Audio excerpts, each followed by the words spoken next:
خبروں کے سلسلے کو آگے بڑھاتے ہیں اور اب علی زمانہ وان کی یہ رپورٹ شامل کرتے ہیں۔ کراچی میں پختون قومی اتحاد کے زیر اہتمام اظہار یکجہتی ریلی کا انعقاد کیا گیا، جس میں بڑی تعداد میں شہریوں، بزرگوں اور نوجوانوں نے شرکت کی۔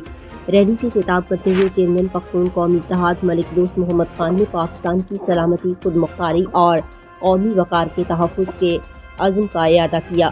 اپنے خطاب میں انہوں نے کہا کہ پختون قوم ہمیشہ وطن عزیز کے دفاع، امن اور استحکام کے لیے متحد رہی ہے اور جب بھی ملک کو ضرورت پڑی پختون قوم سب سے آگے کھڑی نظر آئے گی۔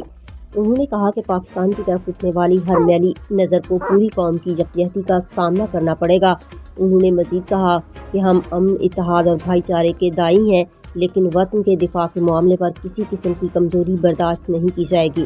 ہماری جدوجہد آئین و قانون کے دائرے میں رہتے ہوئے قومی اتحاد کو مضبوط بنانے کے لیے جاری رہے گی۔ ریلی کے شرکاء نے افواج پاکستان سے بھرپور یکجہتی کا اظہار کرتے ہوئے پاکستان زندہ باد اور قومی اتحاد کے حق میں پرجوش نعرے بھی بلند کیے۔